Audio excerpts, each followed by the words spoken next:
Hola, Cliserio. Hola, Jermis. No me puedo mover. Estoy aquí tirada en cama todavía. Ay, Dios mío. Sí. Y ya yo sabía que esto me iba a pasar porque he tenido mucho trabajo, gracias a Dios. Y ayer lo dije, estoy ahora es que me dé un dolor de lumbago de ciática y tal cual. Esta mañana ni me pude levantar. Ujú. Ay, ay, ay. Ah, mira, ya vi que ya les pasaron el libro, el de Matar nuestros... José María Mardones. Ah, ese está buenísimo. Este de Walter Rizzo. No, este que dice el de Matar nuestros dioses, lo mandó Marta. Ah, ok.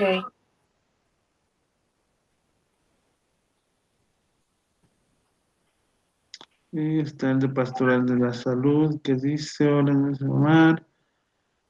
Este, Mm, este otro curso que están hablando del entrenamiento en acompañamiento, ¿también lo vas a dictar tú? ese sí, Ya, ¿y cómo sería? Bueno, me imagino que conversaría con Gaby para ver si lo hacemos también. sí. ¿Y cuándo Oye, empieza? lo que no sabía era esto que me decías de que había parado las actividades. Mm. Sí, hay un caso allí interno que ni yo sé tampoco, porque no he hablado abiertamente con Gaby, pero por 2 semanas se pararon para definir qué mismo se va a hacer con la fundación.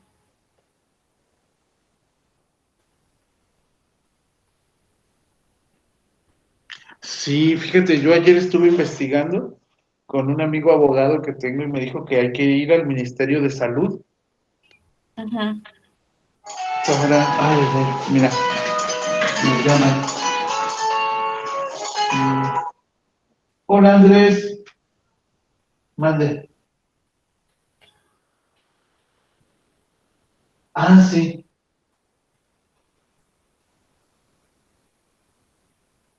Ah, no, pues yo nada más era a ti, a Marisa, a su esposo y a Silvia. Sí. No, yo voy a llevar la comida. Sí, le dije,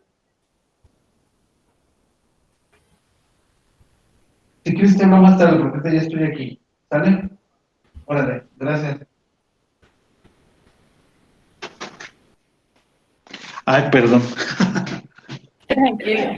Sí, te digo, ayer hablé para allá, para Ecuador, y mi amigo del abogado me dijo que habría que ir al Ministerio de Salud o bajar la plataforma de los requerimientos.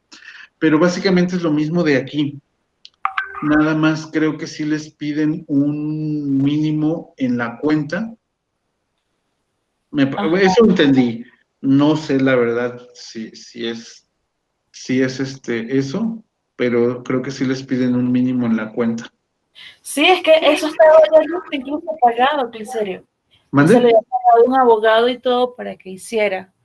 Y faltaba era que se publicaran los estatutos y todo, y de repente todo se paró. Ujú, sí, sí. Y sí, digo, eso, ahora sí que eso es el culmen de una asociación, que tenga los estatutos, el para qué, porque sí les están preguntando, porque me dijo que tiene que ser muy específico. Y sobre todo porque como está ahorita la situación en Ecuador y en todos lados, también aquí, es que van a cubrir que no esté cubierto ya. Exacto. Es que lo que se paró no fue en el ministerio, fue en la fundación. Ujú. Entonces, Entonces, sí, hay un tema allí. De todas maneras, a mí sí me gustaría que tú conversaras con Gaby. muy bien. Sí, para que de repente lo orientes un poco en esto, porque, no sé, me parece que de repente se pueden tomar otras soluciones y se está tomando como un ámbito muy emocional. Sí, exacto. Y que es algo que no. Pues sí. Muy, muy bien, pues ya estamos para terminar esto que está padrísimo. Bueno, yo me siento muy, muy contento. Me gusta mucho esto. A ver. Otra vez se te está viendo la pantalla como Sí, partida. es que se salió a como estaba en la vista de lectura. Ya. Ya, pero ya aprendí. Fue mi aprendizaje del día. Muy bien, bueno, ya están la mayoría para poder seguir hablando. A este, a este. ¿Sí? Muy bien, bueno, ya veo a Lupita, veo está Jermis, está Rosy. Eh, Muy bien. Bueno, vamos a seguir porque si no, siempre se nos acaba el tiempo y si no, no vamos a durar y vamos a seguir semanas y Listo, semanas aquí. Criterio, sí. Muy bien, Verónica, gracias. Dice 5 tareas terapéuticas que nos dice Bowley, precisamente sobre el apego. Dice, 1, suministrar al paciente una base segura que le permite explorar los aspectos dolorosos e infelices de su vida. ¿Sí? ¿Esto qué quiere decir? O sea, precisamente... así como nosotros vimos y les manejé en el primer ejercicio de sus etapas, de sus pérdidas, de todo esto, habría que afianzar en las personas para no dejarlas nada más con las partes dolorosas e infelices de la vida, sino que también a la par vaya hacia con algunos logros, con algo, a ver, con algo que sea nutriente, que sea creciente para esas personas. De repente, por ejemplo, nos toca que hay personas que no pueden encontrar esos momentos saludables de su vida o bondadosos. Siempre ven así, pues es que a mi mamá me pegaba, me mandaban a hacer esto, me dejaban afuera, no sé.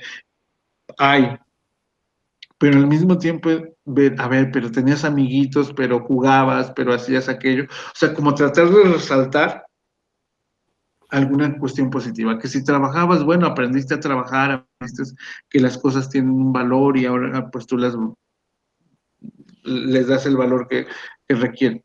Entonces, hacer ese tipo de connotaciones positivas hace que precisamente pues pueda la persona tomar en cuenta eso. Aquí hay un punto donde poder tomar en cuenta que también hay un principio en terapia familiar sistémica de equifinalidad que dice precisamente que principios iguales pueden dar resultados diferentes, ¿sí? Y resultados y principios diferentes pueden dar resultados iguales, ¿sí? Ese es un principio, o sea, que sí. Y nos pasa, hijos de una misma casa, que todos tenemos la misma educación, el mismo papá y la misma mamá, que al final el resultado, cada quien hace lo que quiere y tiene su forma de vida, etcétera, a pesar de que hayan crecido en un ambiente juntos. ¿Y qué es lo que nos pasa con nuestros amigos, con ellos que queremos tanto y que cada quien tuvo su origen diferente, ¿sí? Pero el resultado es el mismo. O sea, todos compartimos valores, compartimos vocación en muchos de los casos, compartimos bastantes situaciones. Esto es un ejemplo. Entonces, en la parte de los aspectos dolorosos, sí, puede haber que haya aspectos diferentes, pero, digo, dolorosos, pero claro que también va a haber aspectos positivos. Eso nos va a tocar a nosotros, pues tratar de rescatarlos. Sí, Daniel, te escucho. Pero que fíjate que es padre explorar esas diferencias en que han reaccionado dos personas del mismo entorno familiar. Yo lo he platicado mucho con una de mis hermanas, somos gemelos, y vivimos exactamente las mismas situaciones familiares de cierta época de pobreza, etcétera, y sin embargo lo marcamos de manera muy diferente, ¿no? Ella siempre el alma de las fiestas, el líder en las escuelas y todo, y yo mucho más, sí, pues mucho más tristón por el asunto, pero con el paso de los años aprendimos a equilibrarlo muy padre, de yo ni a irme de inmediato con toda la imaginación funesta de que todo va a salir mal, ni ella irse al aspecto ya rayando en lo irresponsable, ¿no? Entonces se puede equilibrar muy padre, pero sí, efectivamente, el medio puede ser el mismo, pero cada persona lo vive y lo relaciona de manera bien diferente, ¿no? Sí, muchas de las veces cuando me ha tocado hacer la parte del duelo y cuando yo pregunto, sí me doy cuenta que a veces la percepción de los hijos hacia los padres son diferentes, totalmente diferentes. Dicen, ah, no, para mí era un inquisidor. No, dice, para mí era el que me daba esto y el que me daba el otro. Y el comportamiento a final de cuentas del papá era el mismo, nada más que pues cada quien lo percibía de manera diferente, porque la otra decía, es que sí, a mí me daba lo que le sobraba de la otra, y yo dije, ay, Dios mío, pues es parte por eso, si se han visto, es mucho desde la percepción de cómo lo vive, y aunque la realidad haya sido diferente, a nosotros nos toca de alguna manera, como les decía, siempre creerle su realidad, pero en el paso de la narrativa, en el paso del tiempo, es tomar en cuenta y connotarle la otra posibilidad. Oye, y si hubiera sido diferente, ¿no habría la posibilidad de que tal vez esta fuera la intención? Entonces, eso pasa muy, muy frecuentemente. Sí, otro principio, otra tarea, dice, acompañarle y ayudarle en sus exploraciones, animándole a examinar cómo instaura relaciones con personas significativas en la vida actual, ¿sí? Que era algo que les estaba hablando. Sus relaciones afectivas de origen, les digo, pues obviamente es la familia, los hermanos, pero ya más adelante, ¿sí? Es desde que inicias, por ejemplo, una vida de pareja o una vida así ya afectiva de amigos entrañables, ¿cómo es que se da? ¿Sí? ¿Qué es lo que se requiere? ¿Por qué somos, ahora sí, por qué somos amigos los que somos amigos? ¿Por qué nos relacionamos los que nos relacionamos? ¿Sí? Y a veces pasa que aunque seamos muy amigos, a veces pues sí tenemos nuestras diferencias, ¿no? Entonces, pero es, ¿qué pasa? ¿Qué se establece ante esta situación de la vida actual? ¿Cómo qué tendencias inconscientes posee esa instauración? Por ejemplo, si yo estoy con amigos, en mi caso, por ejemplo, de la cuestión de liderazgo, yo siempre he sido de grupos, ¿sí? Desde pequeñito era así como que, ay, vamos a hacer grupos y vamos a recoger la basura y vamos a hacer el grupo de ecología, me acuerdo que eso hacía. Y la gente me seguía, ¿sí? Unos más, otros menos, pero pues me seguían. Y así luego la prepa, me acuerdo que en la prepa nosotros éramos de que era una cuestión de reto personal en la escuela, nosotros organizábamos nuestra graduación y generalmente siempre era el reto el de superar a los del año anterior. O sea que si en mi época todavía era de bailes, entonces era que si ellos habían traído a los temerarios, pues nosotros íbamos a llevar a Bronco, por decirlo así. Competencias absurdas, realmente ahora lo ves, pero en ese entonces eran importantes. Entonces, sí es esa parte de cuando estás en los grupos, ¿qué es lo que te lleva a estar en ese grupo? Te sientes seguro, te sientes aceptado, te sientes reconocido en esta parte, o cuando estableces una relación. Aquí, a ver, no, pensé que habían puesto algo de, de algún comentario. Entonces, esta tarea también es precisamente ayudarle para que la persona vaya identificando esos sentimientos y comportamientos que espera de los otros, ¿sí?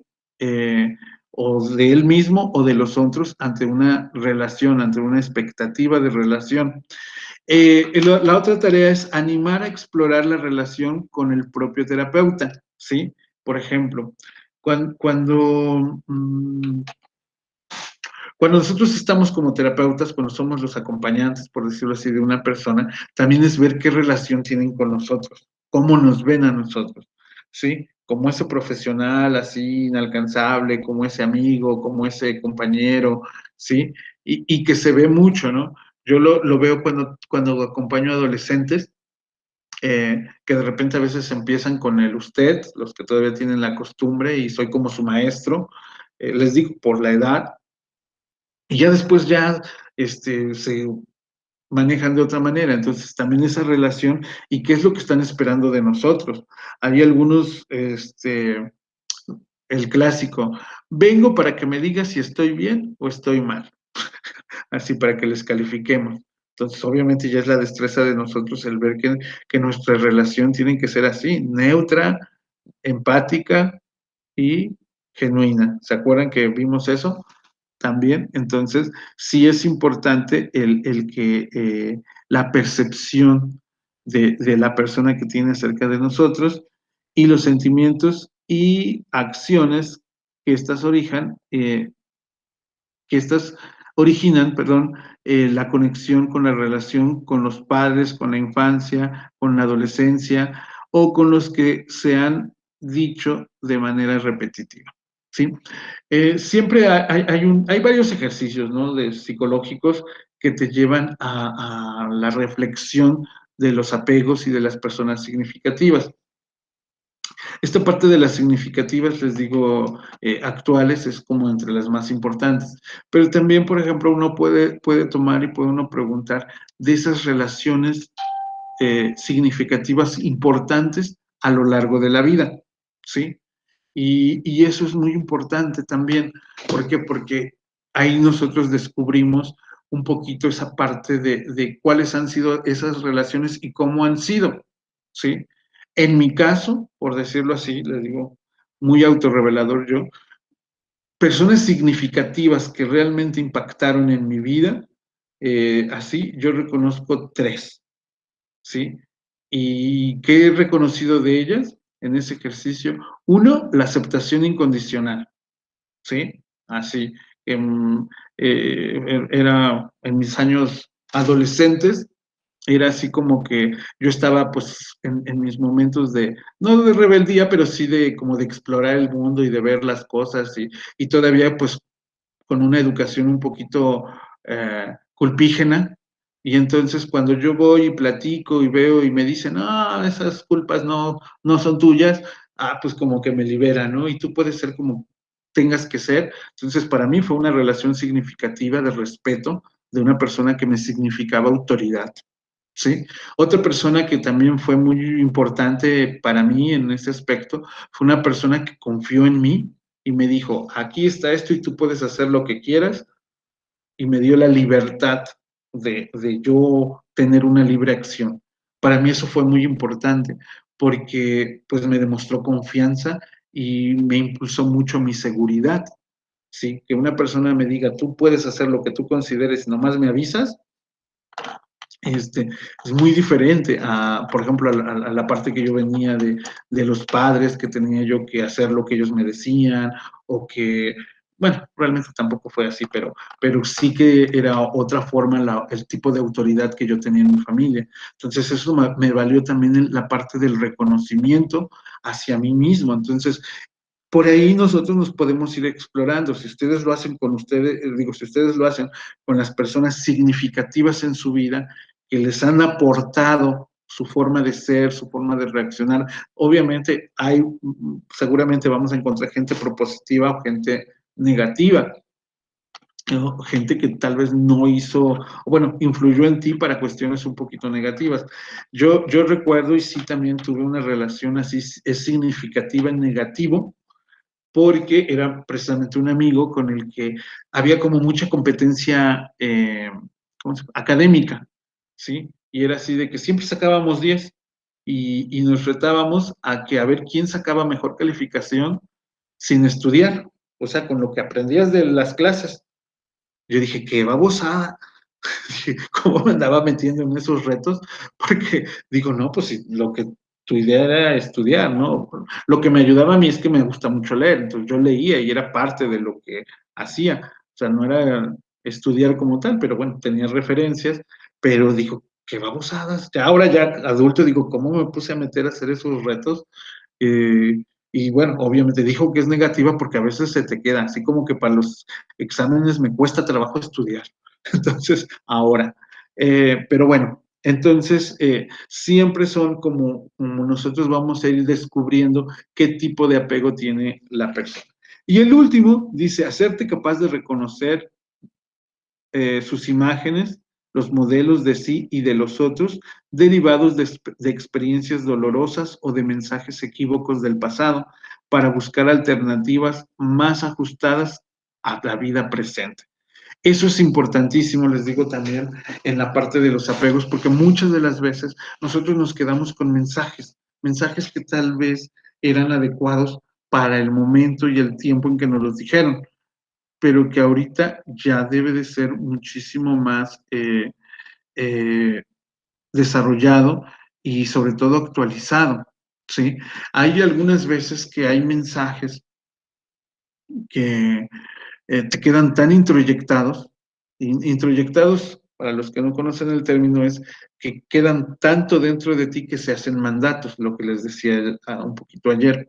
Entonces, estos mensajes que te dieron y que tú hasta el momento los tienes que seguir y los haces ley y para ti son como esas bases morales que puede que sí sean buenas algunas, pero que otras pues estén en un ámbito un poquito más derivado de las acciones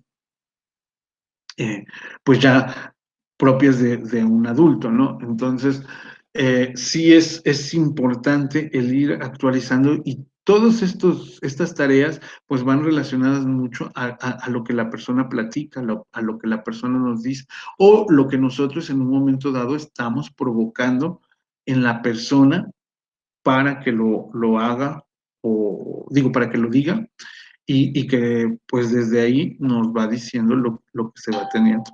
¿Sale? Muy bien. Entonces, ¿alguna pregunta, alguna duda? ¿Comentario? ¿Nos queda claro? Entonces, todo lo que estamos abonando ahorita es para descubrir por qué a las personas les cuesta decir adiós. Sí, ya con todo lo que hemos estado viendo en la semana, pues obviamente, porque no se han desarrollado emocionalmente, porque les hace falta por ahí crecer en algún punto de la autoestima, de la motivación, sobre todo del ser personas autónomas, ¿sí?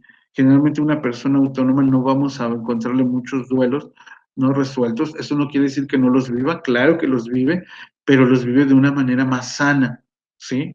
No se le evita que llore o que se manifieste su tristeza. Eso es de lo más normal y natural, ¿sí? Que pase.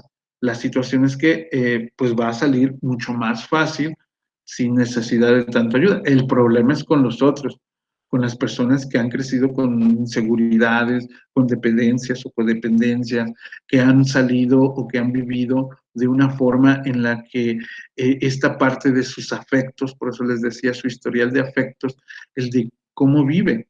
¿Sí? Les decía yo de esta persona que dice, no, pues a mí con que me cocinen, con eso ya me enamoran. Digo, no, pues imagínate, o sea, hay que checar precisamente cuáles son esos afectos que la persona necesita, pues para poder, de alguna manera, establecer ese afecto, esa relación.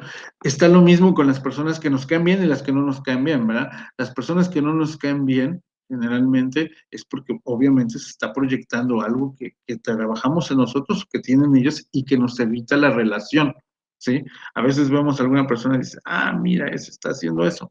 Como dicen, cuando señalamos a alguien, un dedo, 2 para allá y 3 para acá. Entonces, esos 3 les digo, tal vez la persona ni hace nada. La persona lo único que hace es existir y a nosotros es al que nos representa o nos deja de representar. ¿Sale? ¿Preguntas, dudas, comentarios? ¿Nada? Están muy callados.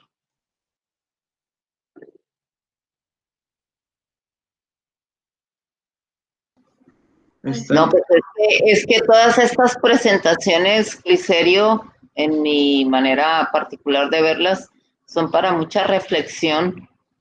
Entonces, digo, yo hablo por mí. Y, por ejemplo, en la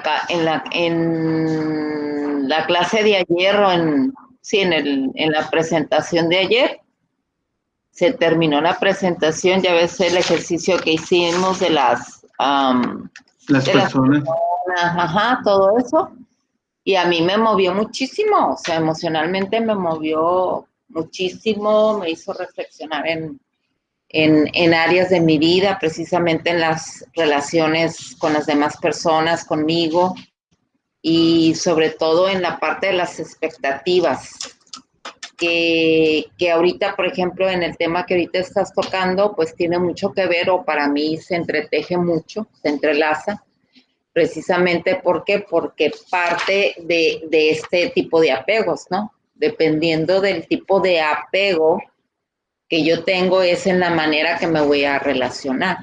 Exacto. Entonces, como que ahorita me está cayendo, a ver si como se dice literalmente, el tostón, el 20 del ejercicio de ayer con la exposición de ahorita en darme cuenta de dónde vienen ese tipo de relaciones, por qué me relaciono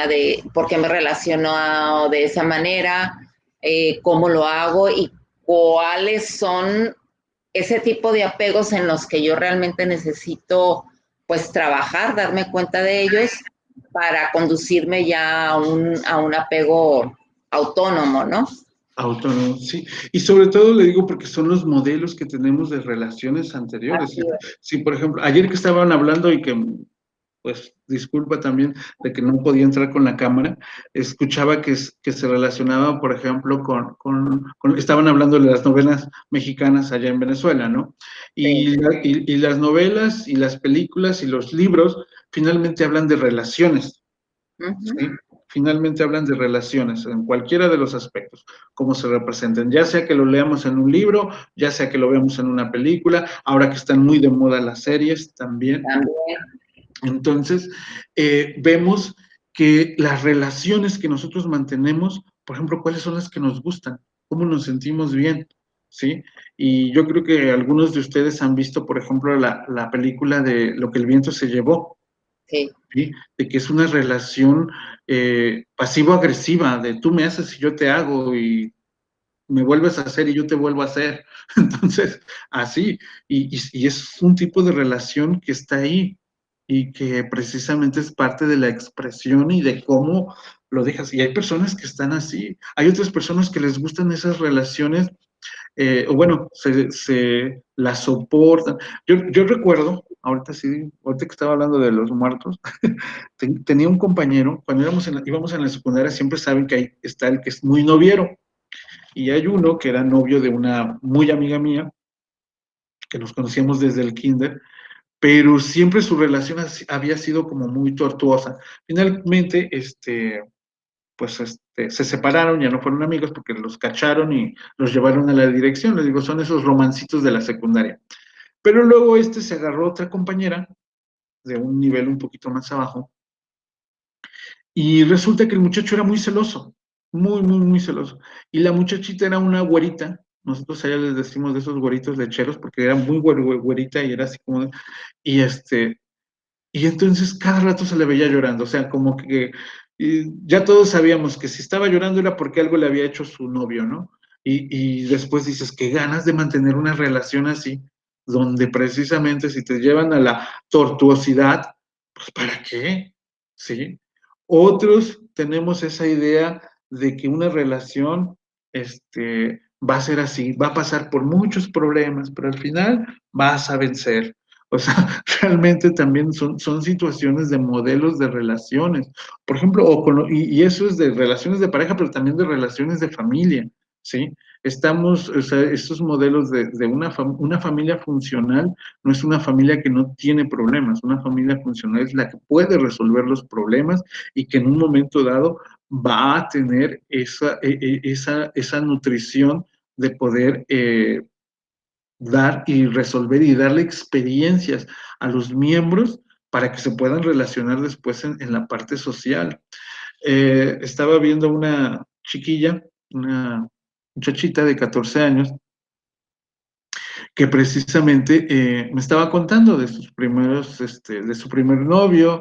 Bueno, era parte de la inseguridad, con lo que no se sentía a gusto, y no se sentía a gusto con su altura, porque a los 14 años ya mide 1,78, entonces todavía le falta crecer, y dice que odia sus pies, porque sus pies ya son casi del 8, dice, imagínate cuando termine de crecer, pues de qué pie voy a tener, ¿no? Entonces, todas esas inseguridades que maneja un adolescente, ¿sí?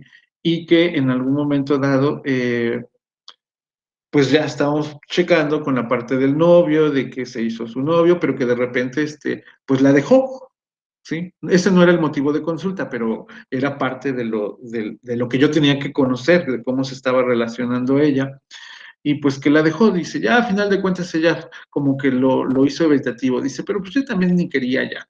Dice, pero ahí en esa parte fue, a ver, ¿qué fue lo que te gustó? ¿Por qué esto? ¿Por qué el otro?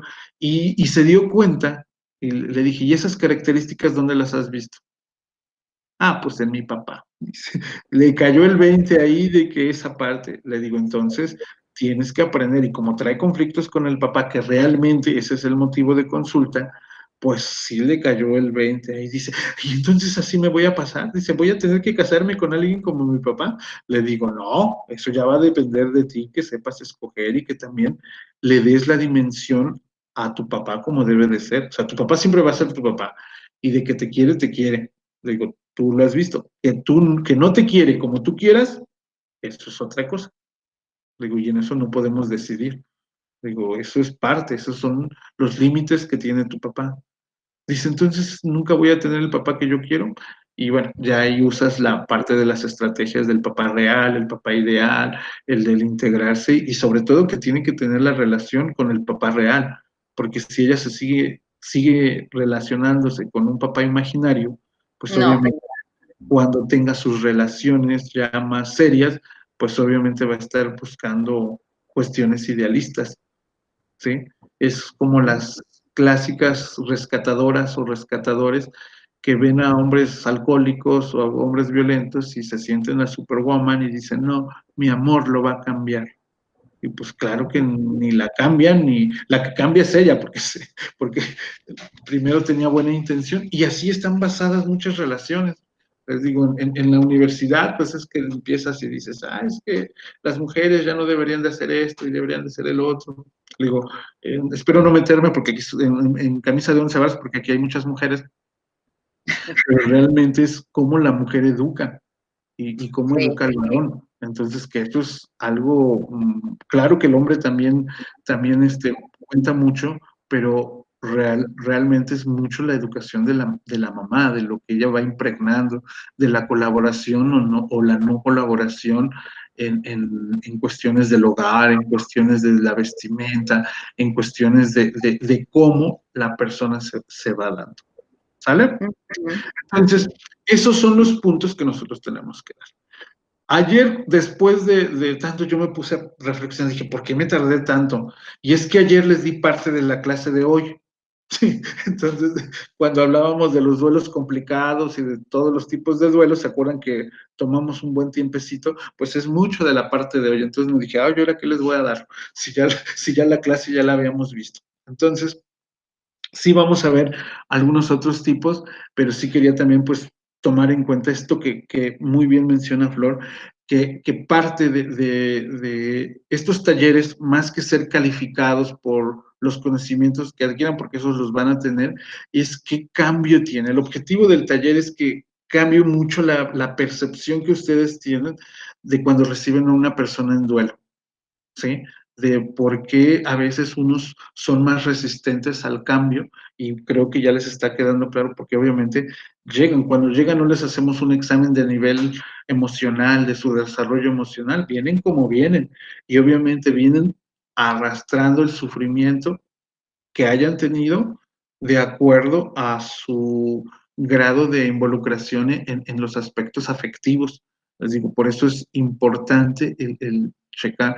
Les digo, ayer que hablábamos también de la emancipación familiar, que es un tema muy, muy importante, les digo, cuando no te logras emancipar emocionalmente, ni socialmente, ni espiritualmente, ni físicamente de tu familia, pues ya sabemos que ahí va a ser una persona que va a tener dificultades para obviamente sus apegos y va a tener dificultades para resolver duelos. ¿Por qué? Porque no sigue ese proceso.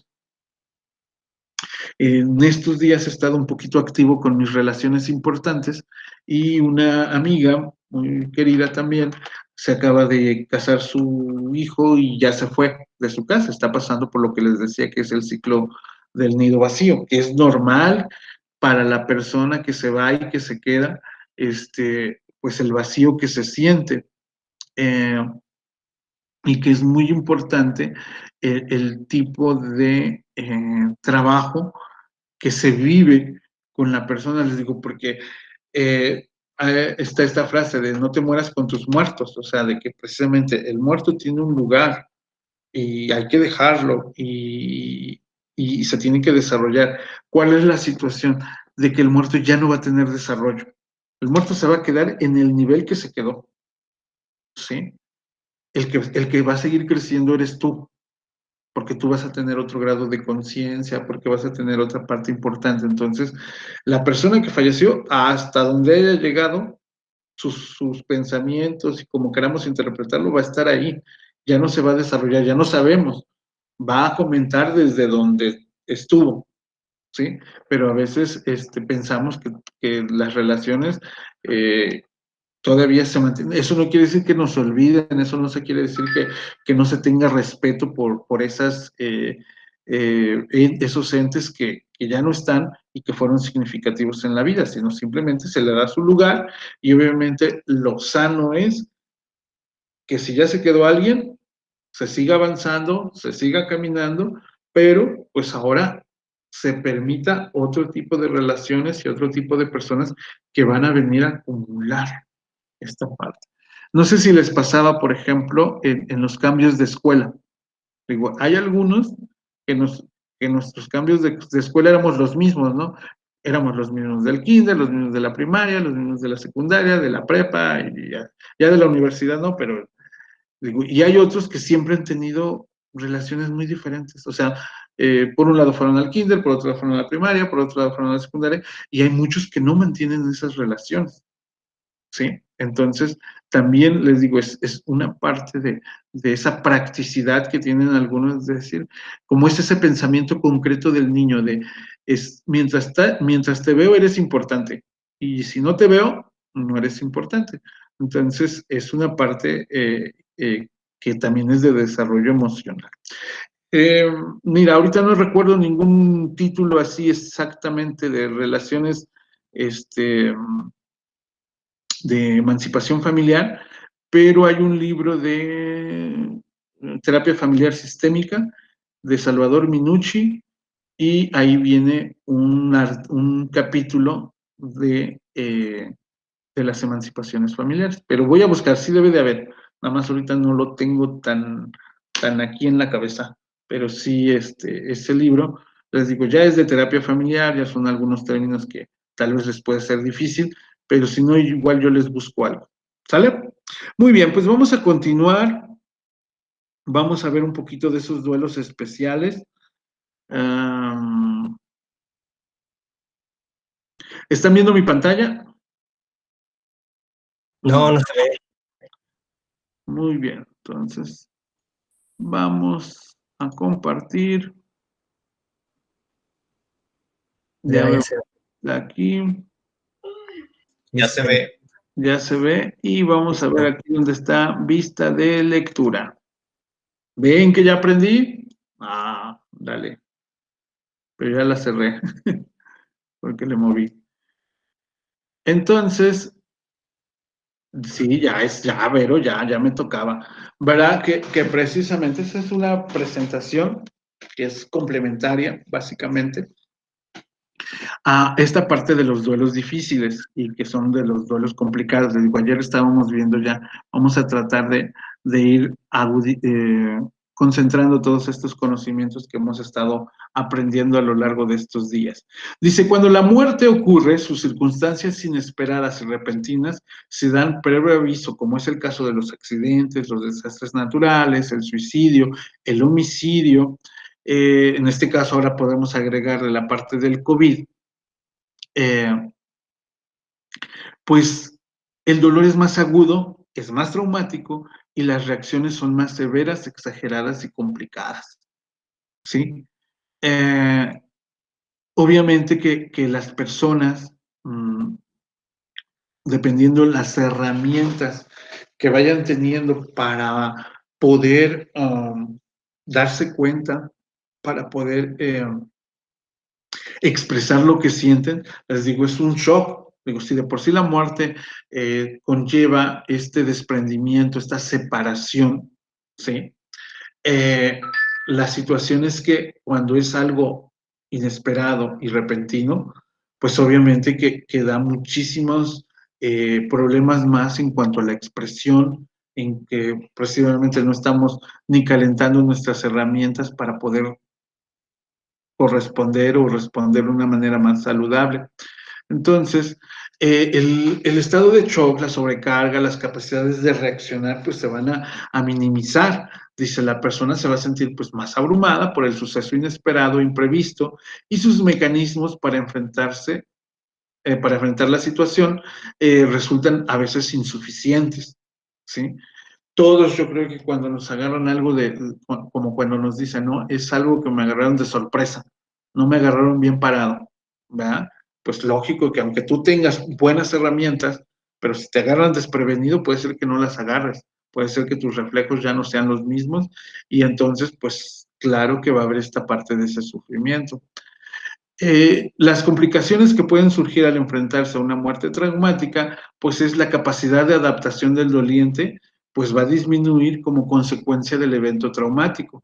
Esto hace que aparezcan pues ciertos o múltiples factores estresantes. Dice, nuestra presunción del mundo seguro y predecible se estremece sin previo aviso y se alteran o invalidan nuestras creencias y nociones de vulnerabilidad, y eso lo hemos tocado precisamente, porque al sentirnos vulnerables, al sentirnos, en este caso, susceptibles a cuestiones que pasen a nuestro alrededor, pues van a hacer que esto aumente y ese contraste. Yo creo que muchos de nosotros ahorita hemos pensado qué pasó de esas tardes que podíamos salir con algún amigo, algunas amigas a tomarte una copa, a ver al cine. No sé si, por ejemplo, a alguno de ustedes le ha dado nostalgia de ir a ver una película al cine, ¿sí? Ayer estaba viendo un pedacito de Las Dos Torres, de El Señor de los Anillos, y ven que esos son de muchos efectos especiales. Y me acordaba, dije, ¿hace cuánto no he visto esos efectos especiales en el cine? ¿Sí? Las reuniones familiares que aunque no se han terminado del todo, pero ya no son las mismas, ya no es la misma gente, ya no es lo mismo. Le digo, sí, confesamos, hay algunas a las que hemos asistido, pero pues ya no. Yo les hablaba, por ejemplo, yo soy de Puebla, y pues ahorita que tengo el tiempo y la forma de estar allá, pues no puedo igual, porque la seguridad ni para mí ni para las personas es la misma. Entonces, sí se añoran esa parte predecible. Ahorita cada vez, desde por ejemplo, tengo 2 sobrinos que van a entrar a la universidad, y de repente que pues tú sabías, ibas a la escuela y ya, ¿no? Y ya dependía de ti, pero ahora con las circunstancias de que muchas cosas van a ser en línea, como lo estamos haciendo, el tipo de aprendizaje, hay algunas cosas que las podemos hacer así, pero hay algunas cosas hay algunas materias, uno va para fisioterapeuta, entonces imagínense, la práctica no va a ser la misma, porque ¿cómo practicas si no tocas? Si nada más ves, pues tienes que practicar, tienes que verlo, tienes que hacerlo. Y la otra va para gastronomía y turismo, imagínense, pues nomás ver las recetas así de Chepina Peralta, pues con eso no va a aprender. O sea, necesita práctica, equivocarse, practicar en lo que está haciendo. Entonces, sí, ese mundo, como dice, seguro y predecible, ya cada vez lo tenemos menos. Entonces, claro que impacta. Este tipo de muertes inesperadas no permiten realizar un cierre en la relación, es decir, despedirse, resolver algún asunto pendiente, etcétera. O sea, te quedaste ahí, como la canción que le tocó por aquí a Raquel y a Lupita. Pues no llegaste, no se dio, no hay esa parte de poder, de haber una retroalimentación entre la persona de lo que yo te digo y tú me dices, aunque sea pleito, pero que haya esa parte. Por eso Laura Pausini dice una vez más, ¿no? Entonces, dentro de este tipo, pues sí es que se da la cuestión. Los síntomas agudos del duelo y choque emocional físico perduran por más tiempo. ¿Por qué? Porque muchas de las veces las preguntas existenciales de por qué a nosotros, por qué a él, qué razón tiene, se impregnan más en nuestro pensamiento y obviamente hacen que la persona pues no tenga pues idea de poder cerrar esa experiencia. El doliente reconstruye obsesivamente los eventos y el escenario en que sucedieron, buscando entender esa muerte y obtener control sobre ella, porque como no hay, y ahí aparecen mucho los si hubiera, ¿verdad? Y los hubiera no existen, pero se sienten, ¿sí? Y es lo peor, ¿no? De que tenemos ese pensamiento, si hubiera hecho esto, si hubiera dicho esto, aquello, pues estarían en otro momento. Dice, este tipo de muertes genera grandes culpas y autorreproches en el doliente, ya que muchas veces quedan discusiones sin resolver o peleas, y se culpan por haber estado lejos del ser querido, que eso ya también lo hemos visto, ¿sí? Muchas veces esta parte de que la persona se quedó con una cuestión pendiente, ¿sí? Recordando de las canciones, pues me imagino que ubican la de Jueves, la de La Oreja de Van Gogh, ¿verdad? De la parte del choque de los trenes allá en España, ¿se acuerdan? La canción que dice, que también está, a mí me gusta mucho que la analicen porque habla de la chica que de por sí no se acepta porque dice, ay, si fuera más alta y un poco más lista, si fuera, o sea, pobrecita, su autoestima no estaba por los mejores momentos. Y luego se encuentra el chico que le corresponde y se empiezan a ver y pues se queda inconcluso eso. Entonces, digo, también es muy interesante, si pueden ustedes analícenla y vean, ejerciten mucho eso, con todas esas canciones de dolor y todo eso, analícenlas. Cuando estén en la fiesta, cántenlas, chillenlas, hagan lo que quieran, pero analícenlas, las que puedan ustedes y vean. Hay de esas viejitas que también son muy bonitas y que también se pueden, y que también dan, les digo, esa canción también, la de Sufrir me tocó a mí en esta vida, llorar es mi destino hasta el morir.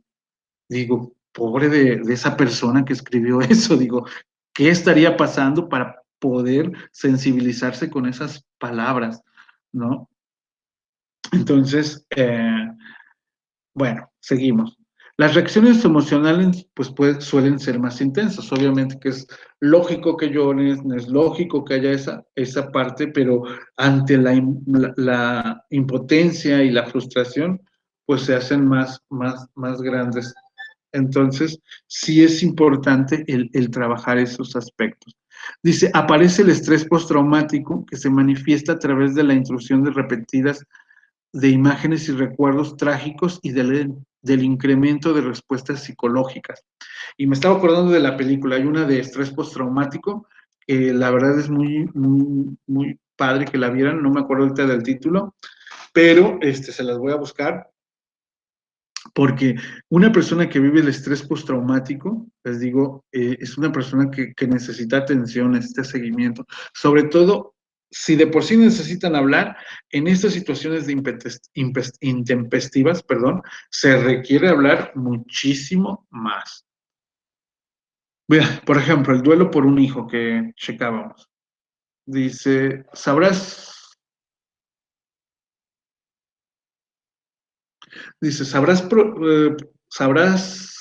que estás progresando, ahí me faltó el estás, cuando puedas recordar a tu hijo con una sonrisa, cuando puedas comprender que los comentarios dolorosos que hacen otras personas son producto de la ignorancia, cuando puedes ayudar a otras personas, cuando dejas de temer a los días festivos, cuando puedes permanecer en los oficios religiosos sin llorar, cuando te puedas concentrar en algo más que en tu hijo, cuando encuentres algo que agradecer a Dios, al universo, a la vida, etcétera, cuando puedas estar solo en tu casa sin que eso te inquiete.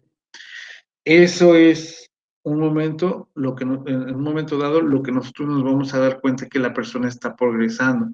Si la persona todavía tiene alguno de estos síntomas y todavía le recuerda, y sobre todo, con un sentido muy poco de sanación, pues obviamente que la persona pues necesita todavía más acompañamiento para que se vaya dando cuenta de todo.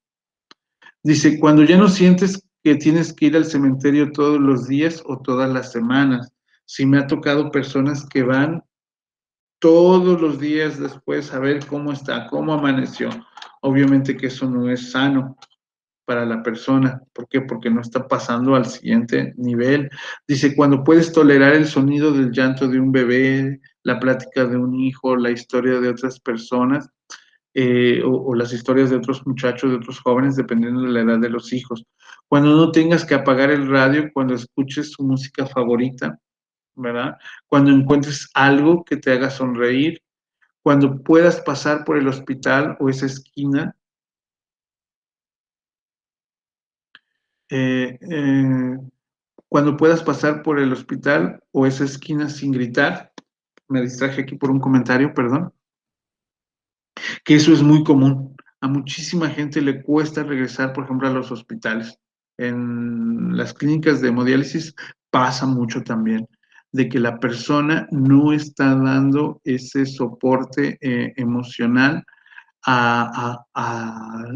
no se está dando ese soporte emocional y entonces pues permite que todo sea intrusivo. ¿Por qué?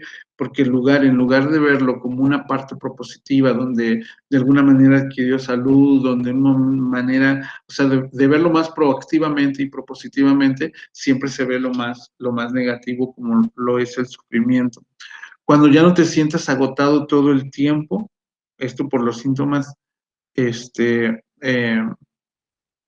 que sabemos que también tiene físicos el estar así, de duelo, y cuando puedas apreciar la puesta del sol, el olor del césped recién cortado, el dibujo en las alas de una mariposa. Esto pues realmente nos ayuda o nos dice precisamente que es cuando cuando te vuelvas a reintegrar a tu mundo, ¿sí? Recuerden, estamos en el mundo de los vivos y tenemos que seguir con eso. La relación con la persona que falleció, si es un hijo, si un esposo, etcétera, va a ser diferente, va a ser de otro nivel, pero sí es importante. La muerte de un hijo es algo que a la mente humana resulta muy difícil comprender. Parece que es algo que va en contra de la naturaleza. Pero esto, como lo mencionaban ustedes ayer también, alguien que lo mencionaba, pues es obvio que es una lógica, ¿no? Como si nosotros siguiéramos la lógica de que los más grandes se mueren y los más pequeños tienen que vivir. Y ya habíamos hablado de que la vida en cada uno de nosotros es así, ¿sí? No sabemos cuándo va a ser, si va a ser desde prenatal hasta postnatal, ya nacido, más grandecito, o cómo es que se hace este tipo de lógicas de quién se muere. Dice, tampoco es la lógica de que se mueren los malos y los vivos se quedan, porque tampoco es así. El fin de una vida que apenas se está formando o que está empezando a vivir pareciera algo inconcebible. El duelo después de la muerte de un hijo es uno de los más prolongados y una de las pérdidas con la que es más difícil vivir. Y obviamente, como les decía, la parte circunstancial de la muerte es la que hace que precisamente se mantengan en ese aspecto. No alcancé a ver quién hacía el comentario, nada más vi que a veces los papás no quieren ir al cementerio, porque también precisamente, pues muchas de las veces representa esa sensación de dolor ante las acciones que que están respondiendo a la muerte. Los padres esperan morir antes que sus hijos, como si fuera el orden natural de la vida. La muerte de un hijo o hija es una de las experiencias más duras, difíciles y dolorosas que puede sufrir un ser humano, ¿verdad? ¿Por qué? Porque obviamente les digo, se va con esos pensamientos que tenemos nosotros de que hay una ley natural y que no se puede transgredir, pero a la razón nos damos cuenta de que sí, de que la vida pues es tan frágil que puede llegar la muerte en cualquier momento. Dice, los padres se sienten responsables de la protección de sus hijos y su pérdida suele ser vivida como un fracaso o con una gran culpabilidad. Como si los papás, en el caso de la enfermedad, en el caso de algún accidente, tuvieran la culpa de que esto pasara. Y pues muchas veces pues no es así tan directamente. Es frecuente que la muerte de un hijo produzca tensiones y conflictos en toda la pareja. De hecho, se ha visto que precisamente muchos papás, después de pasar este tipo de experiencias, desafortunadamente algunos llegan al divorcio o a la separación. ¿Por qué? Porque cada quien lo vivió de manera diferente.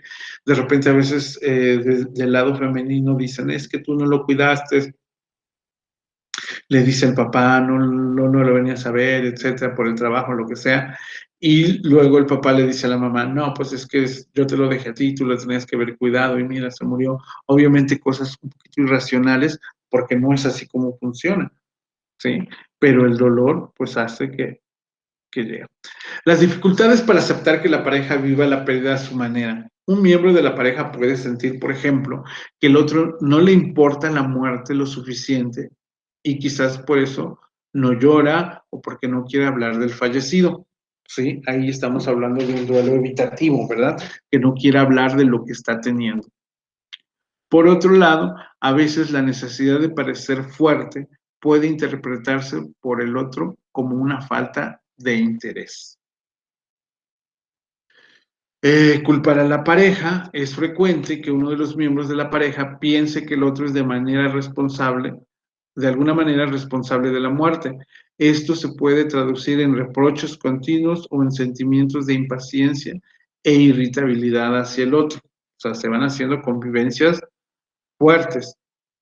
La falta de sincronía, dice, puede ocurrir que la pareja no viva al mismo tiempo los momentos de mayor dolor o las recaídas que pueda llegar a tener el pequeño en la enfermedad. Dice, esto puede crear la sensación de que uno siempre está inmerso en el dolor y puede contribuir a que se evite el uno al otro en los momentos difíciles para no recaer en el sufrimiento. Les digo, mucho de lo del duelo de papás es precisamente trabajar con ambos. Trabajar en los niveles de comunicación que ellos manejan, trabajar esos símbolos que ellos manejan de comunicación y que a veces, les digo, no están claros ni para ellos. Lo hacen porque así lo han hecho mucho tiempo, pero realmente no lo viven. Dice, las relaciones sexuales en la pareja, dice, pueden ocurrir que las necesidades de uno incluso aumenten, mientras que las otras disminuyan. Esto puede ser una fuente importante de conflictos. Es perfectamente natural querer disfrutar de vez en cuando del sexo y los otros placeres en la pareja, porque a final de cuentas, pues es un desarrollo de pareja. Lo que están viviendo, dice, los momentos del dolor, pues vienen por sí solos. La situación es cuando alguien se enfrasca en el dolor y no permite que precisamente se desarrollen.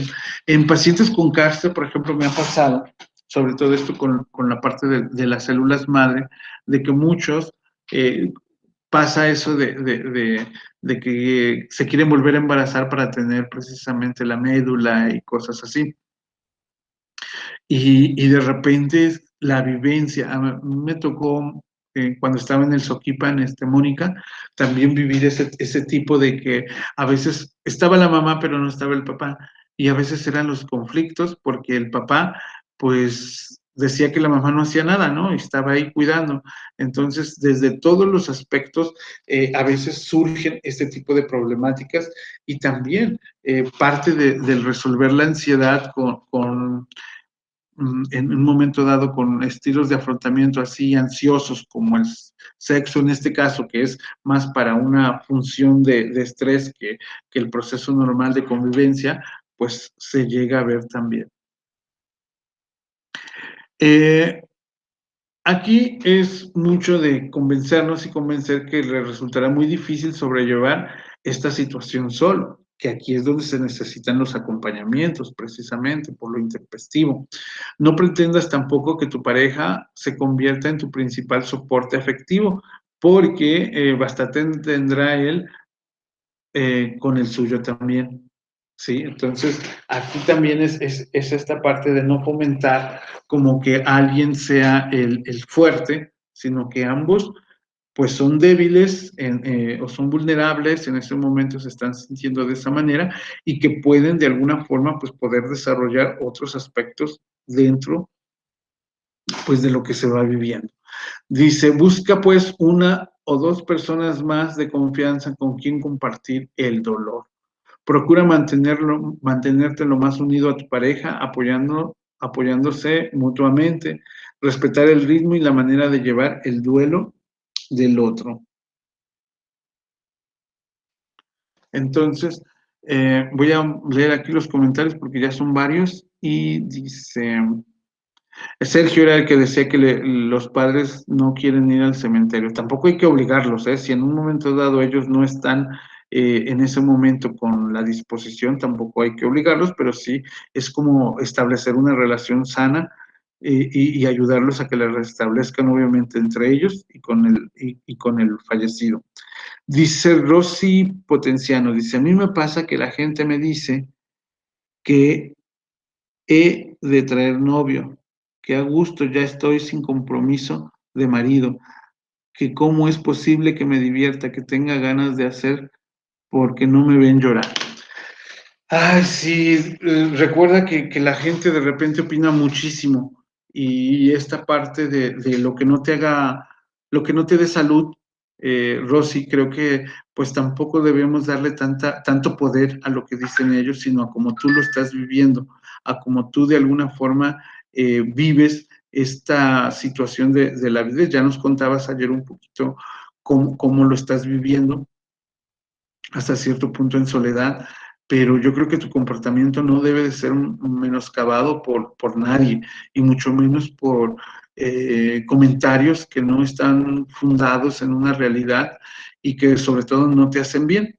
Entonces, como dicen, tú pásale con tus emociones, pásale con lo que tú sientas y nada más, bueno, calibra un poquito que tú estés siendo funcional. Si en un momento dado no estás siendo funcional, pues es momento de pedir ayuda y pues de escuchar los comentarios que te puedan decir la gente que está a tu alrededor. Vemos entonces que algunas sugerencias finales para los padres que atraviesan este tipo de situaciones son poder escuchar las demandas y requerimientos del otro, ¿sí? Eso es una parte importante. Identificarse con el sentir del cónyuge, ¿sí? Ayudarle a que se identifique con lo que está sintiendo el otro y en una forma de cierta responsabilidad de lo que se está viviendo. Romper los pactos de silencio con respecto al duelo. ¿Esto qué es? Que lo hablen, es sano que lo hablen, es sano que lleguen a una meta, es sano que acepten lo que se está viviendo de una manera u otra. Recordar al ausente cada vez que sienta necesidad de hacerlo, de manera intimista, sin la presencia de terceras personas que no siempre están dispuestas a participar en este tipo de reminiscencias, ¿sí? Yo recuerdo que en una pareja lo que hicimos precisamente y que vamos a ver mañana es la parte de los rituales y que hacían un ritual cada mes. En este caso fue un duelo intempestivo porque era un chico que salía del ITESO, era su graduación, y a los papás se les hizo adecuado pues regalarle un coche.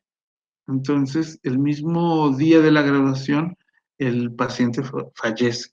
Entonces, pues obviamente el sentimiento de culpa del papá, el sentimiento bueno, más que sentimiento, la culpa de la mamá hacia el papá, de para qué le regalaba el coche y todo esto, cosas que no podía hacer. Entonces, con ellos trabajamos un ritual de un año, porque precisamente se veía muy difícil esta parte, porque no tenían buenas comunicaciones, no tenían buena comunicación al interior de la familia, ni al interior como personas, porque había mucha culpa. Entonces se hicieron estos rituales cada mes como para recordar, y ese era el momento en que se iba a recordar y se iba a hablar del muerto. En ningún otro momento del mes, ¿sí? Pero como familia lo iban a hacer. ¿Esto qué los ayudó? A que se unieran más como familia y a que lo pudieran expresar, ¿sí? ¿Por qué? Porque no se estaba hablando, lo estaban dejando así como que nada había pasado. Pero como ya sabían que era un día, en ese día sí lo disponían y pues lograron bastante, hacer bastante con eso. No postergar un diálogo por temor al conflicto, eso también es importante, e incluir la tolerancia y las concesiones en la relación. rescatar los roles perdidos o empobrecidos dentro de la pareja. Es necesario paciencia, comprensión y creatividad para introducir cambios en nuestra forma de vivir que nos permita seguir adelante sin añadir más dolor al dolor. Es importante este aspecto que se va viviendo con las personas, porque si va a causar más dolor, ¿sí? Si hay algún ejercicio, etcétera, va a ser más doloroso que benéfico, pues mejor no hacerlo. Los otros hermanos, dice, la pareja puede estar tan afectada por su propio dolor que descuide a los hermanos. Ellos también sufren intensamente la pérdida, se sienten culpables y pueden tener necesidad de desahogarse. ¿Se acuerdan que es cuando les decía yo que hay que darles voz a todos los hermanos con sus necesidades, con sus miedos, con sus preocupaciones? Porque es parte de poder ayudarlo. Hablar del fallecido y compartir cada uno a su estilo el dolor de la pérdida puede ser la mejor manera de ayudarse unos a otros y afrontar sanamente la experiencia de duelo. Porque si se fomenta este tipo de expresión, ayuda mucho, como les decía, a la unión familiar, pero sobre todo da voz a la parte del dolor, a la parte de la extrañeza, de la frustración, etcétera, que muchas veces nadie dice. Los papás, como los papás no dicen nada, los hijos tampoco.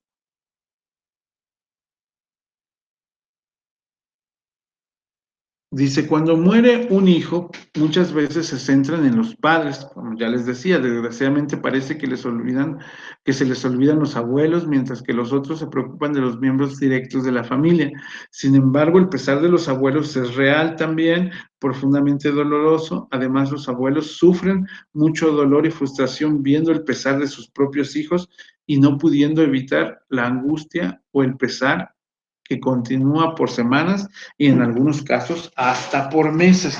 Entonces, esto también es importante de recalcar. Les digo, yo ya se los había comentado, pero es importante que no solamente se vea la pareja directa, como los papás, sino en este caso los abuelos.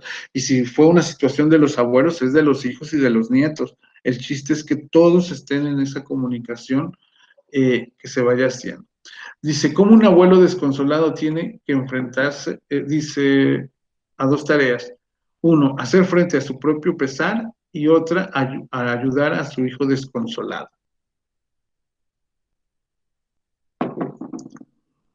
Muy bien. Dice, cuando se mueren los padres, eso también es muy importante. Dice, factores que determinan el duelo por el fallecimiento de un padre. La naturaleza de la relación con el padre, porque a veces, o bueno, con los padres, ¿sí? La edad del hijo cuando ocurre la muerte. Estamos hablando aquí ya un poquito más del adulto huérfano, ¿sí? Todos aquellos que ya pasaron la dependencia de con los hijos, es una cosa ya cuando tú eres de manera independiente o ya no dependes tanto de ellos, pero sí es muy importante. ¿Por qué? Porque muchas de las veces la relación con los padres pues va a marcar mucho la forma de cómo va a responder al duelo. Les decía, si tenemos a un papá muy poco involucrado en las cuestiones de las escuelas, de cómo les va a los hijos, pues que no va a poder esperar así como una relación muy cercana. ¿Por qué? Porque no les está brindando esa compañía, esa aceptación. Entonces, sí es importante el poder establecer esos puntos de relación con el padre y decir, con los padres, con cualquiera de los dos, y puedan de alguna manera, pues sí llegar a un diálogo. La madurez emocional del hijo sobreviviente, y que no es otra cosa lo que les comentaba hace rato, esa parte de esa madurez psicológica que uno tiene en la adversidad, ¿sí? Y que no se va a aparecer por diferentes motivos en el niño o en el hijo, porque son lenguajes que ellos checan, que ellos viven. El periodo de advertencia prueba la muerte, si fue una situación de enfermedad crónica o una muerte intempestiva. Y el tiempo que padres e hijos se dedicaron frente a sí mismos. Y nos damos cuenta que a veces no brillamos por eso. Factores que determinan el duelo por el fallecimiento de un padre. Dice, la naturaleza de la relación. Ah, no, es lo que estaba leyendo, ¿verdad? Perdón. La elaboración del duelo por el fallecimiento de un padre será más fácil cuanto más edad y madurez tenga el hijo, cuando más haya podido atender al progenitor y la relación que hubo entre padres e hijos. Ayer me tocó dar un asesoramiento de una persona que primero se quedó viudo, creció a sus hijos y ya los hijos ya están casados, etc. Ya no se quiso volver a casar porque al poco tiempo de que murió su esposa, su papá cayó enfermo. Entonces se lo llevó a su casa para cuidarlo y ya se quedó ahí, ya lleva casi 15 años cuidando al papá. El papá ya es mayor, ya tiene 92 años y yo le comentaba que qué tan difícil había sido para él y me comentaba pues que al principio por la mala relación que tenía con el papá, dice pues me lo traje porque dije pues nadie se está apuntando y creo que pues era una responsabilidad. Dice, pero la verdad es que yo no lo quería cuidar. Dice, porque pues nunca me llevé bien con él. Dice, no, ahora ya, pues lo he entendido y ahora lo puedo hacer. Dice, pero al principio le costó por muchísimas razones que estaban. Luego dice por ahí, la muerte de un padre es una pérdida particularmente dolorosa cuando un hijo se identifica de manera profunda con el padre que muere, ¿sí? Les digo, y ahí viene esa parte de ese apego que precisamente es desorganizado. ¿Por qué? Porque no organiza lo que está fuera de lo que está adentro. La muerte de un padre puede intensificar otras crisis por las que haya pasado el hijo o la hija. Las raíces de la relación padre-hijo son tan profundas que en ocasiones los vínculos permanecen vivos aún después de mucho tiempo de la muerte del padre. Eso es importante porque la gente se significa precisamente porque puede tener una relación. En la parte del libro de Postdata Te Amo, pues precisamente la relación que mantenía el difunto con la protagonista era precisamente 10 cartas que iba a abrir en un año, ¿sí? Donde él iba diciendo pues más o menos lo que iba a pasar y la persona se sorprende de que algunas pasan antes de que las lea o las pasan después, pero sí es mucho la parte del ciclo del duelo. Este tipo de sucesos suelen afectar muy profundamente a los hijos adultos y aunque es parte del ciclo de la vida, nadie puede resolverlo sin pasar por un periodo de duelo y tristeza, contando con el apoyo de sus seres queridos. Entonces, en la parte de la adultez, les digo, siempre hay esa sensación también, como digo, en todos los que yo he visto, de que cuando fallece el padre, les digo, aunque hayan estado de acuerdo en que pues ya falleciera por enfermedad, pero sí hay esa sensación, les digo, ¿por qué? Porque es esa necesidad de pertenencia, ¿sí? Que va hacia los padres, esa necesidad de que ellos lo resuelven, tú ayudas, pero ellos también lo resuelven. Entonces, también es por ahí que se da. Dice, la gente suele menospreciar el sufrimiento ajeno por la pérdida de un padre anciano, diciendo precisamente cosas muy inoportunas como ya era un viejo, es la ley de la vida, ¿y qué esperabas? Dice, como si eso hiciera disminuir el dolor del hijo, ¿verdad? Entonces, sí vemos que es importante esa parte. Otros restan importancia a sus padres ancianos en sus vidas, olvidándose de quiénes son y hasta incluso de lo que de que los necesitan. La cercanía de la muerte no significa mucho hasta que llega. Entonces, este es otro tipo de personalidad o un tipo de personalidad con los padres. Dice, ¿cómo ayudar a los niños afligidos? Tienen otro lenguaje.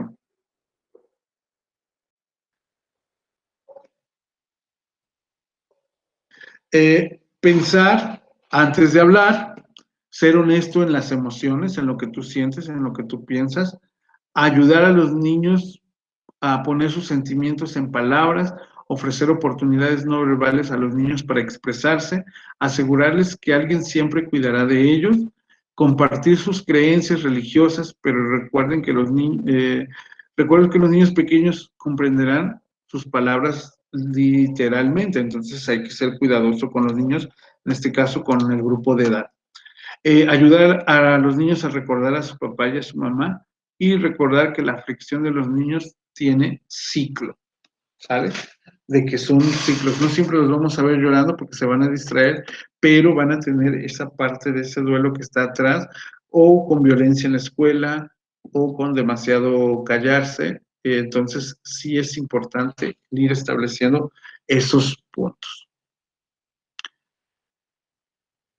Un fenómeno común, especialmente en los matrimonios de muchos años, es que uno de los cónyuges muere poco tiempo después del fallecimiento del compañero. Así, en breve tiempo, se enfrentan a la muerte de ambos padres.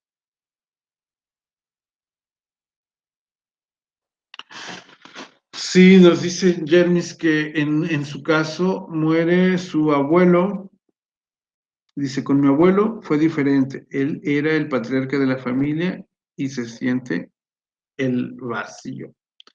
Claro, porque uno estaba acostumbrado a esta parte de la relación de con los abuelos, les digo algunos, pero que todo tiene que ver con la relación que se lleva hasta ese momento.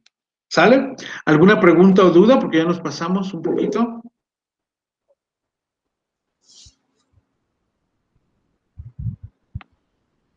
¿Pregunta o duda?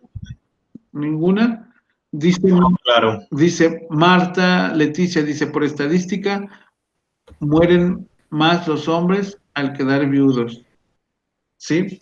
Tengo una amiga, Tere Lozano, no sé si la conocen, que ella decía que sí, que los hombres nos morimos antes, dice, porque las mujeres, dice, no hay mujer tan mala que no merezca 2 años de viudez, ¿verdad? Para descansar de nosotros. Entonces, digo, bueno, eso ya depende mucho de la relación, por eso hay que tener buenas relaciones. ¿Sale? Muy bien, pues nos vemos mañana. ¿Sale? No sé si están todos, de todos modos les voy a poner. Para mañana sí se traen un vaso de agua. ¿Todos? Sí, Ok. en serio, gracias.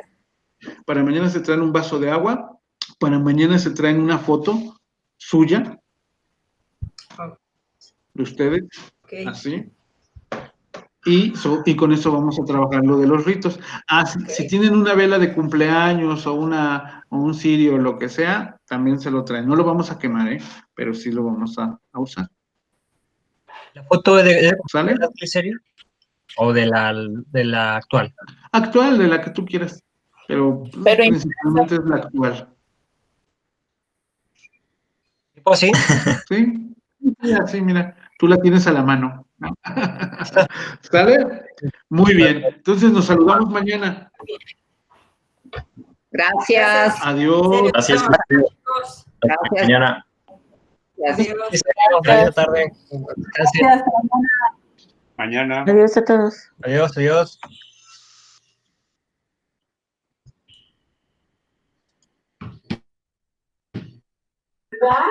Hasta luego, gracias. Me muero por ir a cocinar juntos.